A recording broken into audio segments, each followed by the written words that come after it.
Welcome to my channel.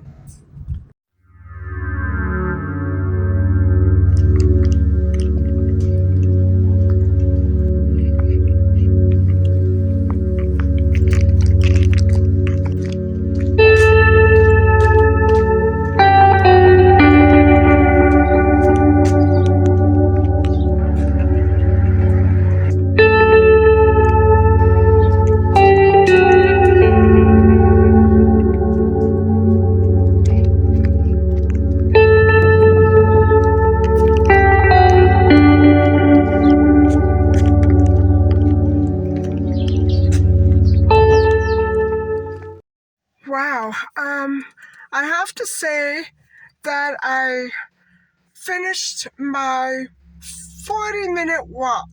A 40-minute walk. I'm pooped and obviously out of shape. But the day turned suddenly awful. I don't know what it is. I just hope this rain will clean out all that smoky, dirty air. So guys, I found 3 bottles of my dark syrup, and so I'm on my way home. I don't have anything else to do. It feels so good to say that. Anyway, I'll see you back at home where we will continue with part 12 of the Melanie of the Air disappearance. And I hope we finish up probably tomorrow night. I'm not sure, but I hope soon. Anyway, I'll see you back at home.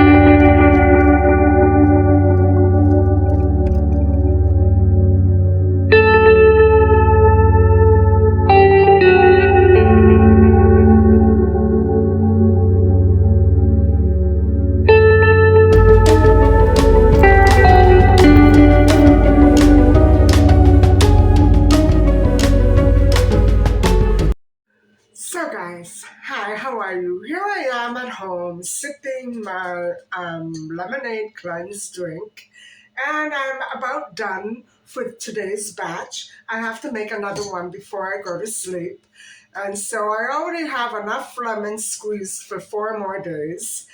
Thank God I did that. And now I have enough syrup to last me for the entire 10 days, I hope, because I'm not exactly sure um, how much is in this bottle. It doesn't say, but you see, it's dark. This is the correct one. The one that I showed you last night, it was amber, and that is not good for this cleanse. But it's the 2nd day on the lemonade cleanse, and I'm not at all hungry. I'm feeling great. I'm feeling very good. I always feel so refreshed. And I've been studying up a little bit on lemons. And I have to say, there are several benefits that lemons do have. And so, if you ingest lemons, you are actually much better off for controlling your weight. And lemons promote good health. They prevent anemia, and they aid your digestive system. And let me see, what were the other two benefits? They reduce cancer risk, and they prevent kidney stones. They don't. Um, People who have lemons are less and less prone to developing kidney stones and cancer. But I would say, all in all, the main side effect that I'm having is that I'm running to the bathroom every 10 minutes or so. And, my skin is, I remember doing a lemonade cleanse last summer, and I filmed myself talking, and I'd never seen my skin that way. I'm not wearing any makeup then, and I wasn't in that video either. And I was amazed at how my skin actually looked and felt. It was my skin is so slippery and oily. I don't have any makeup on, but I'm wearing some creams. But my face normally is not this slippery. It's so um I cannot explain the way that my skin feels to my touch. And so it does something, guys. It does something. And it's almost as though there's a waxy sheen on your face, on your skin. It's like you're covered with a primer. And I'm not wearing primer, I'm not wearing makeup. But I can tell just by touching it that my skin is really different from the way it normally feels. And so that's what I'm saying. Lemons will clean you out inside and outside. And that's a big plus for me, because normally when I'm feeling down and I'm not feeling up to my normal, regular, energetic self, I know that it's time for a lemonade cleanse. So I was pleased that I was able to get a 40-minute walk in, and I'm feeling much better, much like my old self from last summer. And guys, last summer I was walking 75 minutes a day. During the 10 days that I was on that lemonade cleanse last summer, I walked 75 minutes every day. Today I only walked 40 minutes. Yesterday I walked 30. So I'm hoping that I get myself back up there. And you know, I'm still I still sense that I have a lot of work to do on my energetic level. And so, anyway, I had a nice, relaxing walk today, and I was pleased that I was able to do that much. And it's unbelievable that it started to rain as soon as I hit the 40-minute mark, and I thought, well, okay, I better stop now. Anyway, let's get on to the disappearance of Melanie Part 12, and let's discuss the possibility of three particular serial killers who were more or less active in that general area in the 90s. Now, remember that Melanie did go missing in 1996. I still, think that the two guys in the white van were the ones, but I don't know. I don't have any information other than that they were suspicious and that was it.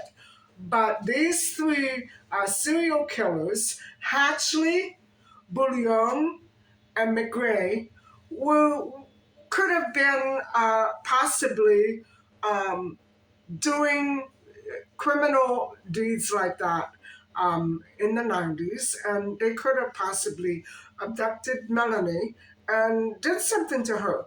So, okay, let's start with Bouillon. He was a convicted predator, and that means he was convicted for other things prior to his abduction and murder of a 16-year-old girl, a neighbor of his, named Julie, in Quebec on November the 15th, 1999.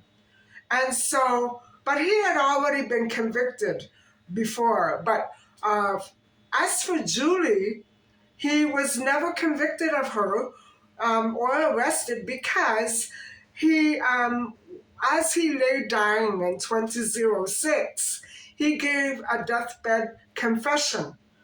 And so he went all of his remaining years without ever being apprehended for that particular crime. And so what I'm saying, guys, is people who have convictions and then get out, they do their time, they're more likely because they can't be rehabilitated.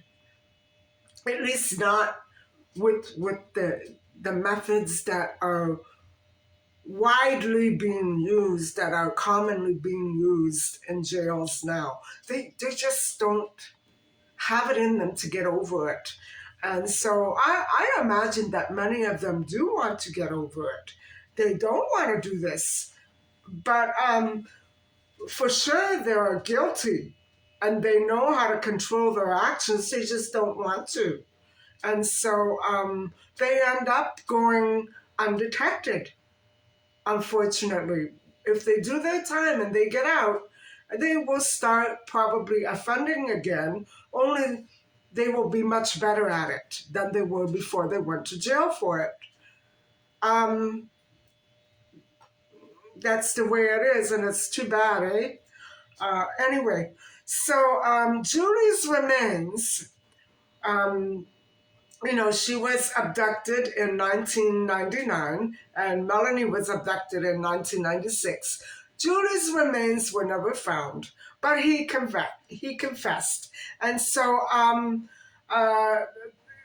what happened was it is thought that he also admitted to other crimes that were communicated to the police, but probably not investigated because of the timing.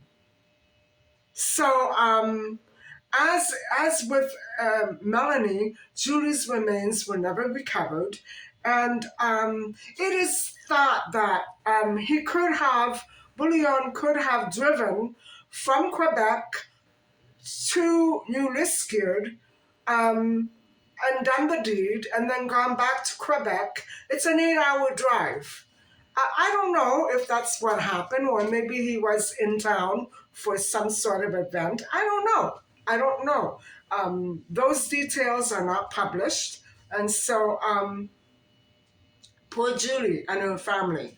So, okay, the second serial killer that could possibly have been the offender is Paul Allen Hatchley, who was a repeat and very violent offender, ultimately convicted of 3 assaults, which took place in Edmonton, and 2 murders, which took place in my province, Ontario. So Hatchley murdered a 46-year-old man, Larry Arnold, on October the 14th, 1994, and hid his body in a ravine in, well, remember the Rosedale dumpster girl? He hid Arnold in Rosedale, only probably not in a dumpster. And so, unfortunately, Rosedale is a dumping ground for corpses, it seems. And so, it remained hidden there until for 5 weeks, guys, for 5 weeks. And so 20-year-old Sarah Whitehead was murdered on August the 7th, 1997, when she was walking home from the mall in North Bay. So Hatchley, uh, or is it Hatchie? I think it was Hatchie. I'm saying it wrong. I'm sorry. I'm sorry, Paul Allen. I'm saying your name wrong. Hatchie was arrested in Calgary in 1997, December, for another assault. Police in Hatchie's hometown, Sturgeon Falls, Ontario, made the connection between him and Sarah Whitehead using DNA retrieved from a cigarette butt at the crime scene in Calgary, which tied up with Hatchie, as well as the assaults in Edmonton. He also confessed to the murder of Larry Arnold while in police custody. Although he was active in the area, um, his method does not match the details of the Melanie disappearance. And so it could be true that he wasn't involved. And so the OPP did not seriously consider him as a suspect. Okay, well, they got him locked up anyway. But still, we want to know, right? Michael Wayne McGray is the third serial killer who could have been Melanie's offender. And he was active and right around there at the time of Melanie's disappearance. Between 1985 and 1998, McGray killed 6 girls between the ages, guys, of 7 and 18. This guy is a monster. And he has since claimed to have been responsible for 11 more, which have yet to be linked to him because they can't find it. So, that's what I'm saying. I'm glad that we have that law, that physical evidence has to be present to link the suspect to the victim. Because that's the only way we'll ever know, right? But he did actually kill 6 girls between the ages of 7 and 18. And so McGray's confirmed crimes took place in Dartmouth, Moncton, Montreal, St. John, and Weymouth, Canada. But he claims that his undiscovered crimes occurred in more distant locations, including Calgary, Seattle, and Vancouver. Oh, Seattle. McGray was arrested on the 1st of March, 1998. Okay, so guys, that's it for tonight. Tomorrow we will work on the last part, and I think there's going to be 2 more parts to this. So tomorrow we'll do part 13, and then the next night we'll do part 14, and then we're done.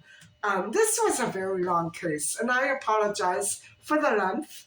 But I think it's important to go over these theories because they remain nothing more than theories. They lack physical, concrete evidence. And so now you understand why people who behave suspiciously and are not connected to crimes cannot be apprehended just because they act suspicious. I mean, I could go around, lighting matches all day long and being near some burning forests, and people would suspect me, but if I don't actually light anything up on fire, I'm not guilty of anything. The same sort of idea, right? So anyway, I hope that you've enjoyed coming along with me today. my typical, walk, and I'm so glad that I found the maple syrup. And I hope that you enjoyed our discussion on lemons and the disappearance of Melanie Edier and the theories concerning her disappearance. Thank you very much for listening and watching, and please don't forget to like and subscribe. Bye for now.